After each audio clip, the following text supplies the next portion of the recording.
as a music director, you make sure that there's enough, let's say, new music that people don't immediately say, I know that, and fall asleep. But it's challenging. And the film, they can go out of the concert and say, I didn't like it, I'm not a happy customer. But in the long run, they become happy customers because they learn to appreciate a wider range of music.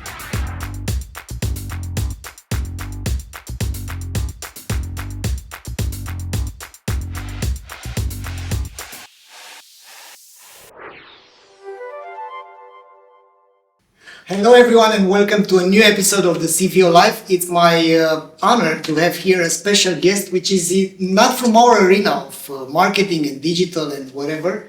Mr. Itay Talgam, he's a conductor, he's an inspired human being, and I'm really honored to have this conversation together today. Thank you. Thank you. My pleasure. So we're going to address the topics of leadership to set the stage. Our podcast and our listeners are in this game of improving the relationships with their customers and helping their businesses thrive by focusing on the customer happiness and their relationships with their customers. What we've noticed is that there is this transition from growth at all costs to companies being more profitable. But guess what? In order to be more profitable, they need to start genuinely care about the relationships with their customers. In your experience as a conductor, you've been mainly the bridge between the audience, which can be seen as the customers, and the people within the company. Right, so you've acted like the leader of the entire setup, which is maybe the job of a CEO or a leader within a company. What are your thoughts about who is the audience, how you feel the audience needs, how you turn to their needs, and how you guide? You've said in the current presentation, the river. All right. Well. Thank you for the opportunity to think together about this, because there are no obvious answers, of course. As a conductor, I have to tell you, as a conductor per se, you're not in a very good position to feel the audience because your back is to the audience. It's because of acoustics. It was not always like this. When they conducted, even in the 19th century, they conducted either with, believe it or not, facing the audience, or half turning. So this is a new thing, but of course you need it to be in control. Even to know what's happening in the orchestra, you need to face the orchestra. And it is also true that even with your back to the audience, you can definitely feel the kind of silence in the room. Are they really listening? You get the sense of that. But thinking in a broader sense, as let's say a music director, which is the CEO of an orchestra, there are of course different answers. Historically, I think people were going to a concert hall as they were going to a church maybe or something. So something holy is happening.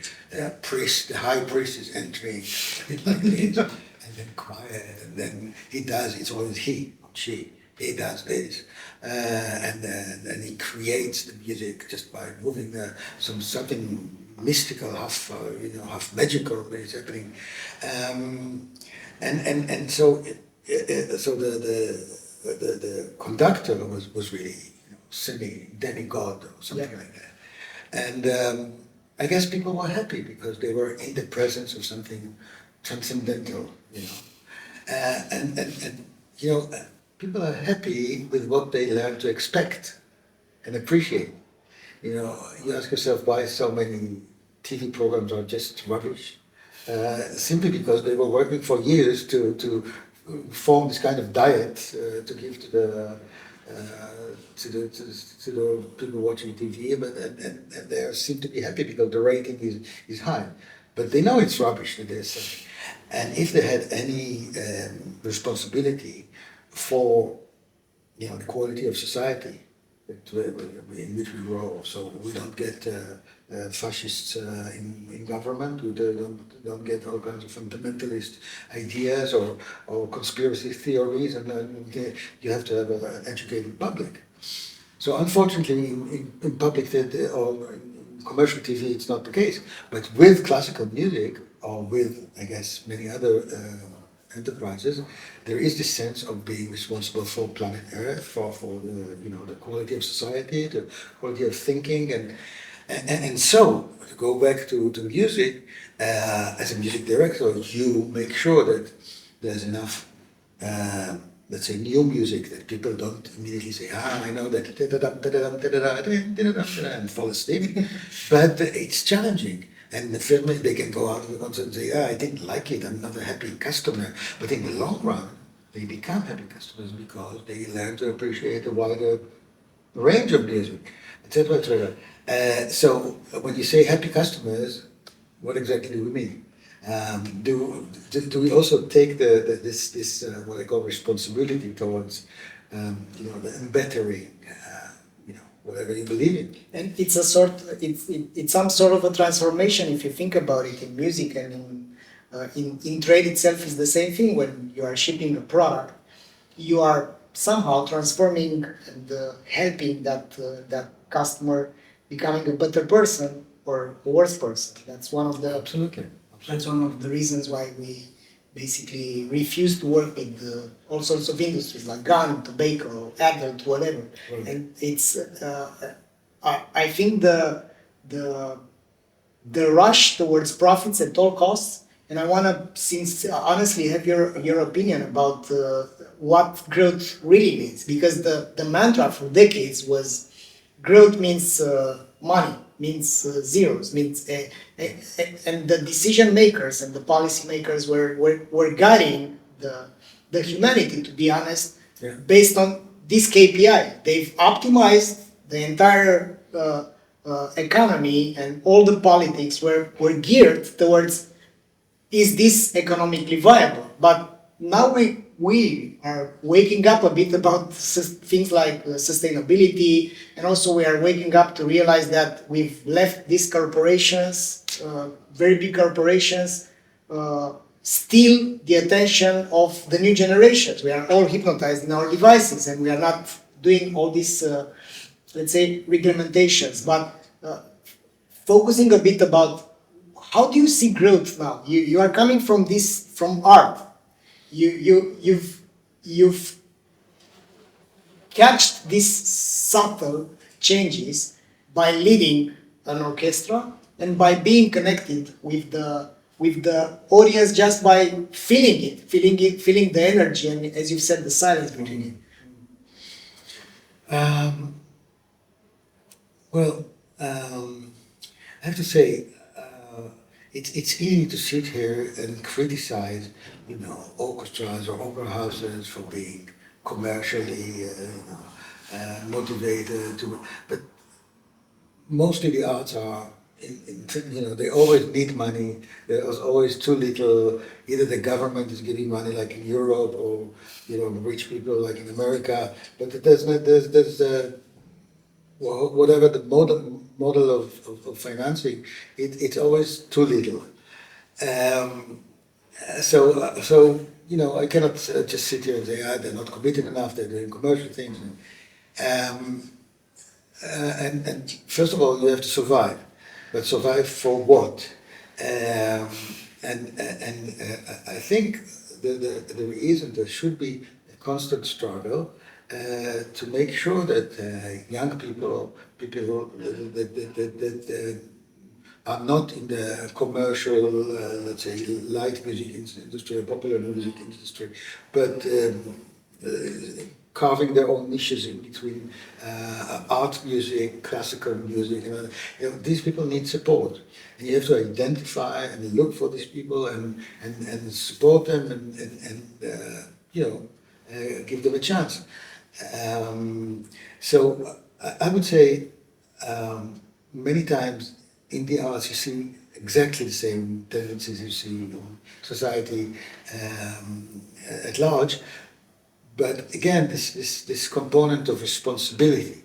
If you're doing art, you're not there for the money. So you have to demand a little more for yourself, from yourself. Again, not to be a saint, not to say I don't care about whether, I'll be like a Van Gogh, never selling any painting. Yeah. Only Post-mortem. 100 years. Yes, post-mortem, people will sell it for hundreds of millions of dollars. No, you have to make a living, but if you succumb artistically and politically is very important, to the greed that you put it, then you're not worthy of being an artist. You've said in your session earlier that something that touched me deeply, that there are these leadership styles. There is the dictator, like Muti, the conductor, which was you explained it very, very beautifully. But how do you think the leaders get into these leadership styles? Are they born like this, or they are formed like this? Like what's causing them to act like this? Well, wonderful question. I think we are all, born into a certain culture, and this culture molds us. For example, Muti, who is a lovely person, acts on stage like a dictator because he says, "I'm from a line of Arturo Toscanini, big name, and they believe this is the way to go." And he somehow got into that line of school of conducting. And the most wonderful thing I've seen is Muti rehearsing an orchestra a few years ago, and suddenly he stops the orchestra and says, "Conductors are not needed. I don't understand why I do that. Really, the older I get, the less I understand what I'm doing, because it's you." And then he starts explaining to them what they're doing. He says, "It's you that you hear this harmonic change and you change the color of the way you bow your instrument, and then this happened, and then you look for this new sound and you come up with it. It's so beautiful." But unfortunately, his conclusion after complimenting them so much is, so I should stop. I'm not needed anymore. He does not understand, so to speak, somewhere in that, I'm sure, but he does not admit that his conducting role is exactly that, exactly to be the mirror of all the beauty of what they are taking as in deciding, and their sensitivity and all that, and just to help them expose this. This is his leadership role, and he does this fantastically. But he, at the end, he said, "If I don't do this and you don't obey to me, that means I have to stop conducting." So he simply has to, change something in his head. Yeah. Because somehow he understands that it's not about him, it's about helping other people actually perform. There is also another leadership style that you've articulated, which is the one with your eyes closed. And what I loved about it is that you end up being disconnected. And what are the consequences of such a leadership style where you are caught up in your music, in your flow, you are closing your eyes, and there are many leaders, many CEOs which are doing exactly that. They want to do their craft, and they end up disconnected. Well, the thing is, I was speaking about Herbert von Karajan, who was the head, the helm of the Berliner Philharmoniker, which is probably the best orchestra in the world for 37 years. So he didn't, he made a great impact. One has to remember that. But the thing is,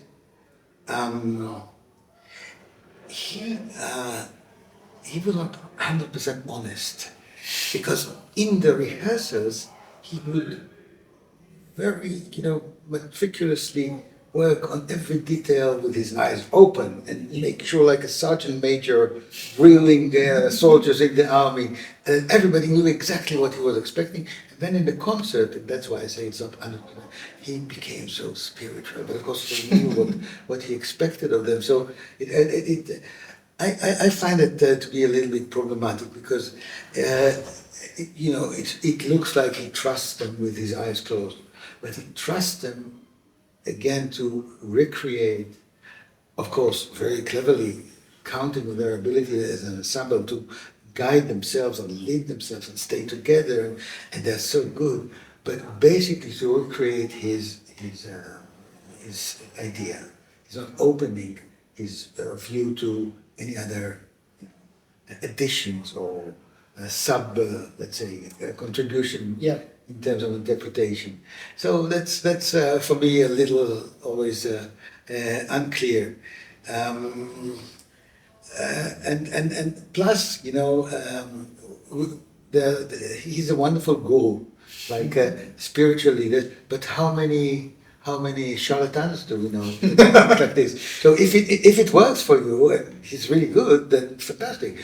But so many people are acting this way as you, and they're not, and they don't have the checks and balances and the good, fantastic ability to hear everything that's happening and react and all that. And therefore, I would not recommend this to anyone. Yeah. Tell us a bit about your relationship with the orchestra and how to make your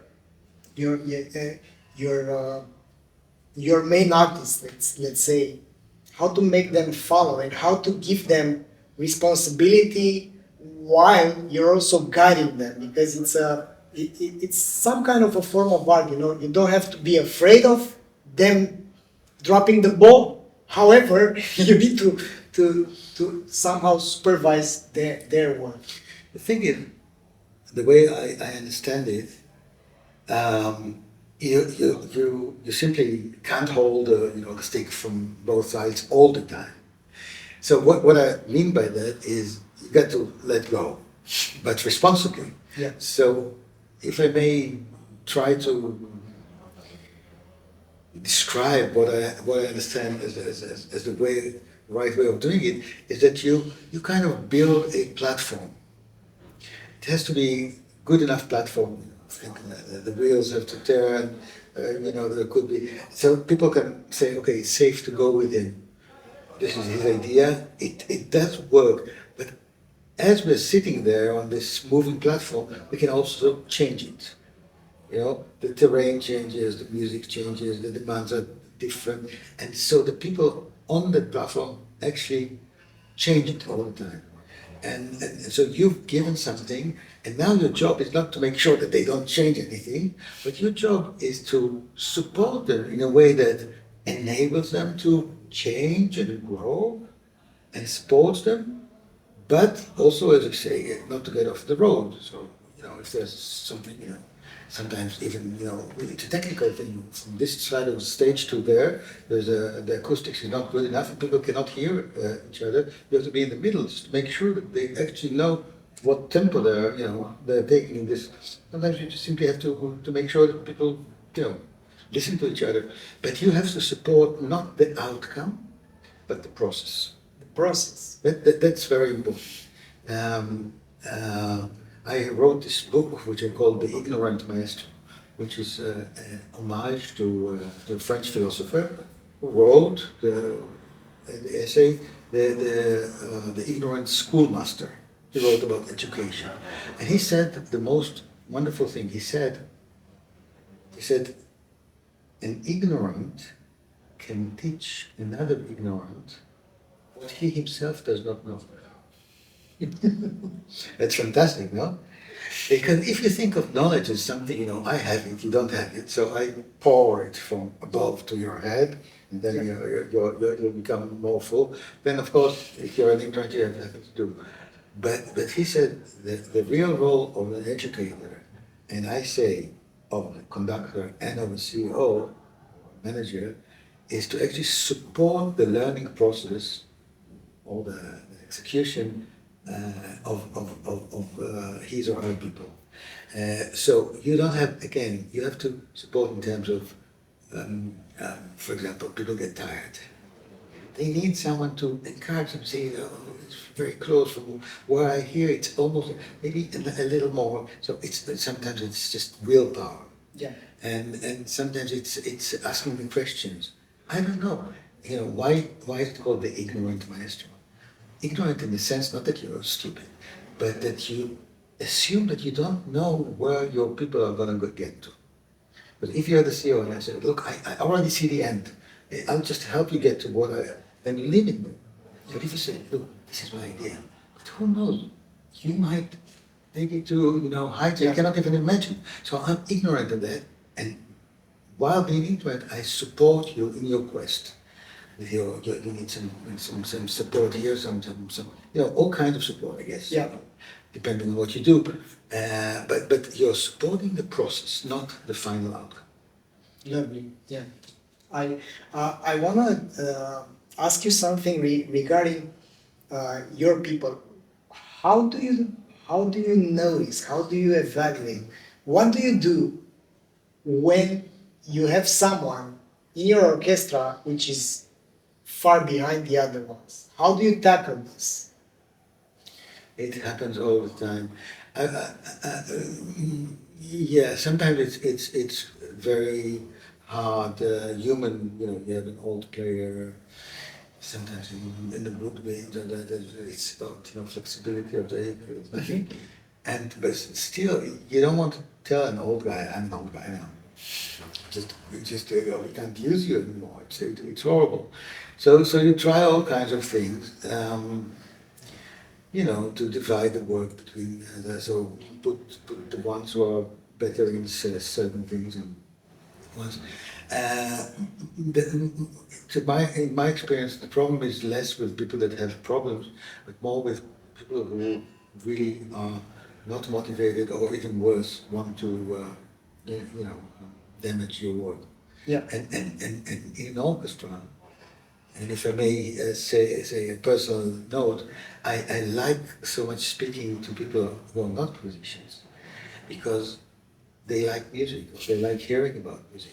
And many times musicians don't like music. Professional musicians. So they are like mercenaries. Say, yeah, we played it so many times, and then pa pa pa pa. It's so boring. It's a masterpiece. Yes, it's a masterpiece. But for us, we played it, and we played it with such good conductors. Bernstein was doing that. This one here, this one. Now you come.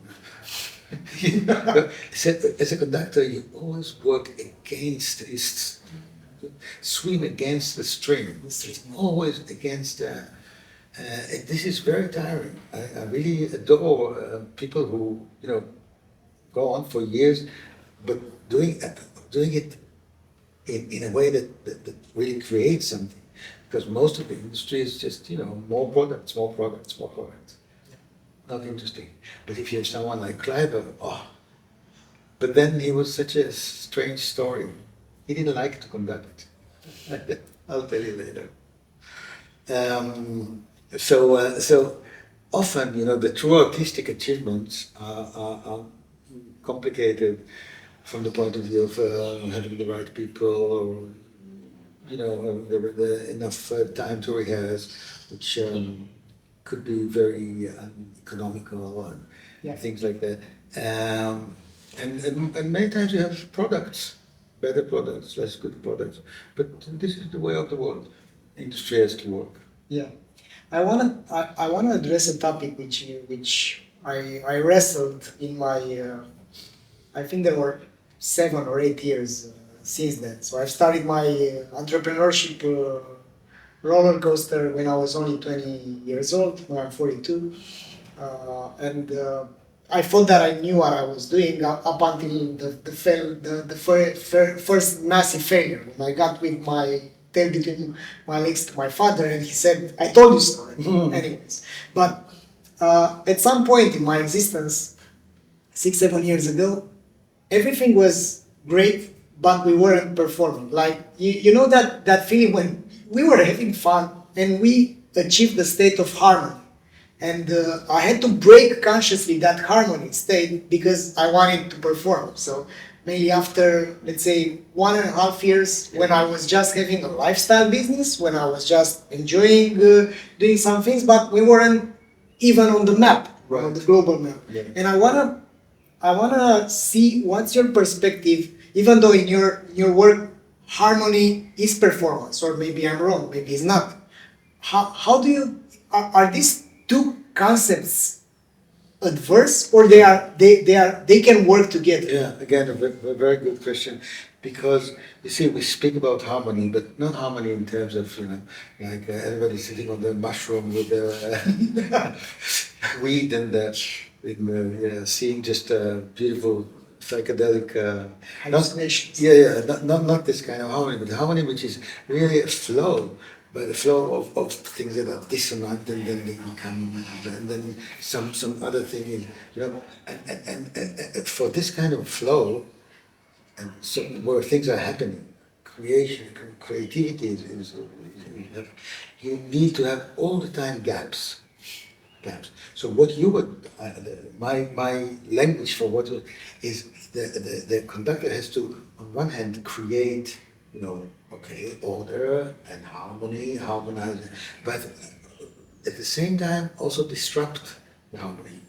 You always have to open a little gap, make people aware of, they're walking on a tight rope here. It's not because if people are just easy where they are, they stop listening. The routine takes over, etc. So all the time, in small minutes and in the bigger picture of what kind of music we play, and etc. What kind of artists we call in as guest artists to challenge us with new perceptions of music. Etc.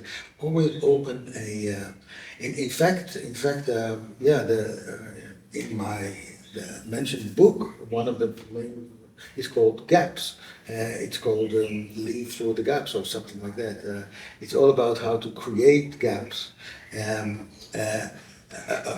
Actually, what happens is that gaps exist anyhow, but people are so afraid from gaps because they perceive them as voids, as just nothingness. So if there's nothing, let's fill it with the procedure.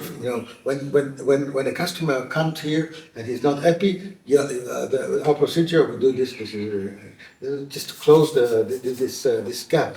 But actually, if you would look into the gap and find out why your customer is not happy, then it's a growth opportunity for you, right? Exactly. But people are afraid. When something don't work, they do, okay, we'll pay him back the interest he was paying, or whatever, we'll send him a new thing. But what happened in the process? Why did it get to? What's the pattern behind it? Yeah. So if you do that, you turn this void, which is into a gap, which again is an opportunity to learn, I think that's exactly what leaders should be doing. Should be giving the sense of our process of where we're going, of meaning, and also always open gaps and encourage other people to open gaps.